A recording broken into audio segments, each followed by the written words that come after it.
Kesirva. Eng ko'p beriladigan savollar. Kesirva bilan tug'sam bo'ladimi? O'zim tug'gim kelmayapti. Sizlar o'ylaganchalik kesirva oddiy holat emas. Bu jiddiy holat hisoblanadi.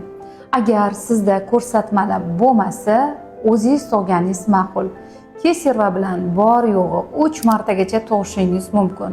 Kimlardir 4-5 marta tug'gan bo'lishi mumkin. Birinchi kesirvada spaykalar paydo bo'ladi qorin bo'shlig'ida. Ikkinchi kesirvada matkani anatomik holati o'zgarishni boshlaydi. Uchinchi kesirvada o'sha spaykalar bo'lganligi hisobiga qorin bo'shlig'ida og'riqlar paydo bo'ladi, qorin kattalashganligi hisobiga. Hattoki chok yetishmovchiligiga olib kelishi mumkin. To'rtinchi kesirva sizni hayotingiz uchun juda ham xavfli hisoblanadi. Ko'p tug'ishni xohlasangiz, agar sizda qat'iy ko'rsatmalar bo'lmasa kesirvaga, o'zingiz tug'ganingiz ma'qul. Bu videoni kesirva bilan tug'moqchi bo'lib yurganlarga yuborib qo'ying.